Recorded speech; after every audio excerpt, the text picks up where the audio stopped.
Okay, so last question. We'll get you out of here after this one. There's a running back that plays in the NFL, surprisingly, for the Houston Texans. It goes by Dameon Pierce. Early in the, or I guess late in the offseason, we were kind of making fun of the folks trading 2023 first for Dameon Pierce. I remember making a comment that I can't believe somebody traded their Bijan Robinson for the right to roster Dameon Pierce. Then Dameon Pierce got into the NFL and was untackleable for many, many games. And now Dameon Pierce is getting tackled on a pretty regular basis. And what is he at now? 12.9 points per game. He's the running back 21 on the season. What do you think? Is he still worth a first? 2023 first? This is a rookie putting up RB2 numbers.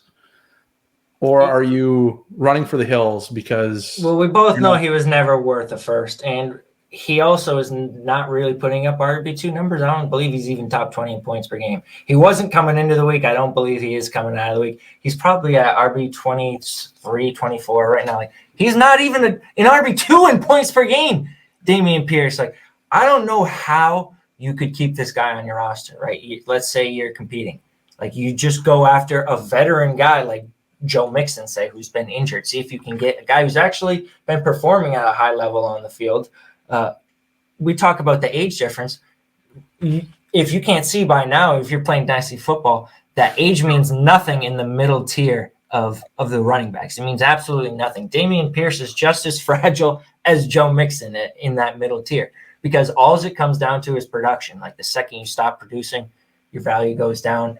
And they're both as unlikely to be producing, I would say, next year or the year beyond. Like, there's no longevity advantage, I don't think, in a Dameon Pierce versus like a Joe Mixon or even like a Dalvin Cook. Like, if somebody is rebuilding and stuck with one of those guys on their roster and you can go get them as a competitor, I would move up the ladder for one of them. Or you can move down. A guy like Miles Sanders, who I was completely out on. I was in on 2 years ago, a year early, unfortunately. Caught the Gainwell hype train, who I was very high on. Oh, man, why didn't we talk about Miles Sanders? That's a great topic. But he's outscoring Dameon Pierce. Of course he is. In value below him. Like, is he really more fragile than Dameon Pierce? Like, if you can get Sanders in a 2-3 swap, now you're getting a better competing piece, a pick down the line. You don't have to worry about the fragility of the running back position anymore. Like, if you're going to miss the playoffs with Pierce, pivot to a Rashad Bateman plus a 2 or 2-3 swap.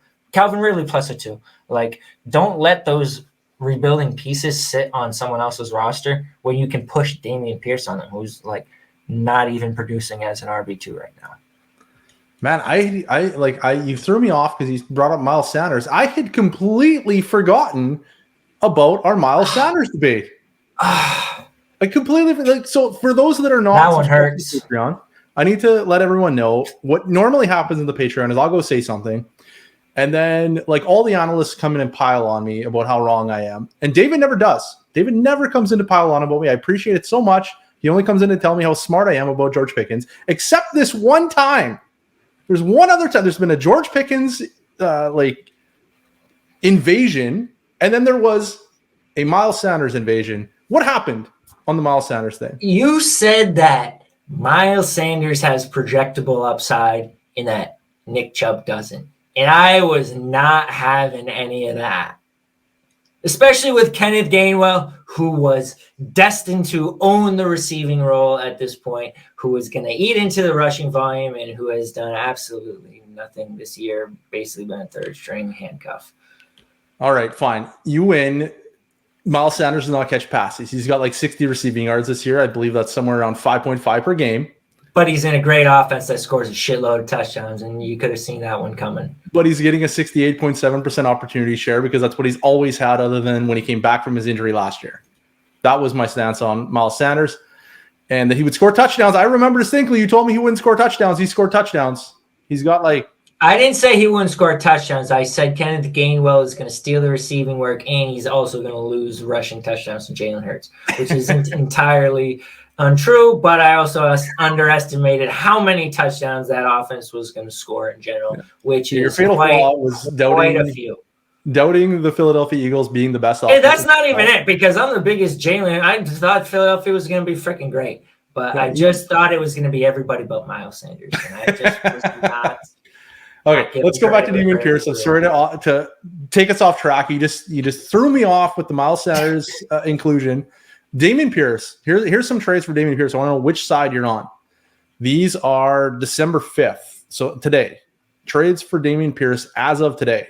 You could have Isaiah Pacheco, and Dameon Pierce, or alternatively, you could have James Robinson, Jerick McKinnon, a second-round pick, a first-round pick, and another first-round pick. Give me a real, actual think there. Don't give me one of these fugazi. Isn't that crazy? The listeners are not playing in these fugazi leagues. Give me a real trade. Give me a real Dameon. Okay, here's the problem though. They're all like that. It's insane. We have Dameon Pierce in a third-round pick for a first, a second, and a third. The first is in 2024 this time. I would take any first in any year. Literally any first. I would take a 2025 first for Dameon Pierce. We got okay, this one's a little closer. Dameon Pierce and Chris Godwin for a first, a second, and a first. Chris Godwin is not worth 2 firsts. No, he's not. And Dameon Pierce is probably worth the second, but that's about it. Yesterday, this one went down yesterday. This is a very relevant trade. Dameon Pierce or Christian Kirk, straight up. I think you got to take Kirk. Kirk is scoring a shit ton of points this year. He's actually impacting your lineup positively. Dameon Pierce is impacting it negatively at this point. Kirk is actually outscoring Pierce by almost 3 points per game.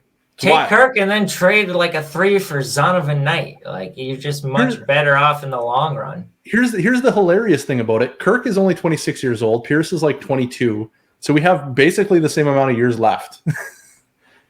And you're getting an extra 3 points per game from a player that's likely going to maintain his role, or at least someone similar to it, on a go-forward basis. I was going to say, definitely Ridley is impacting that as well. I think it's definitely keeping Christian Kirk pretty affordable.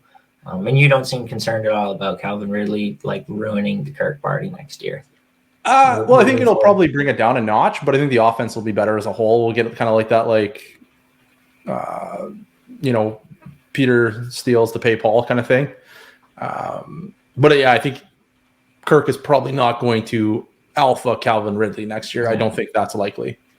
But Zay Jones is probably going to disappear from the world. No, that's too dark. From fantasy football next year. So I think it's going to be fine. Okay, this is an interesting one because this is the last one I'm going to ask you because it's only so entertaining to do who would you rather have and make fun of these trades. But this one's kind of interesting because it's 2 players I don't like, and it's Dameon Pierce, a second-round pick in 2024, or Najee Harris. I would take Pierce in the pick. Would you? I kind of think I'd take Najee. I don't like paying up for running backs who aren't good in it or guaranteed. Najee's, I feel like I'm just as good with Dameon Pierce. People are arguing Najee and Pierce straight up. That would be a debate if you posted Pierce versus Najee. If you're giving me a 2, I just feel like I have a better way to move Dameon Pierce and then pocket the 2. I'm not paying Pierce plus 2 for Najee Harris. I'm just not doing that. See, I feel like with Najee plus Harris, a 3, sure. Plus a 3, sure. I'm not paying a 2 on top of it. I feel like with Najee Harris, I at least have future years coming. Do you know that? Do we know that? He's not going to disappear tomorrow. He'll be back next year. He's going to score a mediocre amount of points, 14 points per game. It's going to be fine. Nothing to write home about. But Dameon Pierce, I feel like could get absolutely. They're giving guys like Benny Snell roles. They're just looking to the side. Who wants a roll over Najee Harris? You want to know? You want to get shot at? You want a shot? Najee still has a 71% opportunity share. He's number 10 in the NFL. It's not that bad. He's so not good though. But neither is Dameon Pierce. But he's at least if you look at the efficient metrics, he's actually a good player in bad offense. He looks good when you look at what is he doing as a running back. I have more faith in him earning touches going forward than I have faith in Najee Harris earning touches going forward. I would say that Najee Harris is going to not have substantial competition added to his backfield, whereas Dameon Pierce is going to have substantial like draft capital or free agent or whatever added to his offense. And that is. But you have Dameon Pierce right now. Me and you both know that people want him. Even if I don't want him and you don't want him, there's probably somebody in your league who wants him. You're going to cash him in and a 2 for not. That's your way of getting out, is to pay a 2 on top for a guy like Najee Harris, who's like very fragile asset right now, not really helping. Well, when you put it like that, no, I don't want to. That's not the way I'm getting out of Dameon Pierce. It's just the trade that was on the screen. I don't know. But you're going to mislead the listeners, and they're going and trading Dameon Pierce in a 2 for Najee Harris. And that's not something you should be doing. Do not go and trade Dameon Pierce in a 2 for Najee Harris. Do trade Dameon Pierce in a 2 for something else. However, I do like Najee Harris more than Dameon Pierce. That's, I guess, where I was trying to go with this question. Yeah, go like if we're talking Pierce and 2 for Swift, yeah, I like it. I'll go get Swift. Not doing that for Najee freaking Harris. Can you imagine that? You probably didn't know this, actually. Dameon Pierce was valued higher than DeAndre Swift. I probably didn't know this, dude. I've been posting for the past 3 weeks, trade Dameon Pierce for DeAndre Swift. Every time I do it, I get people in my comment, are you crazy? Of course I know this. Like, I've been that was me trolling you. Screaming it from the rooftops. That is how I troll you. By telling you didn't know something you obviously knew, because you're the one that brought my attention to it. I forgot you're the ultimate troller.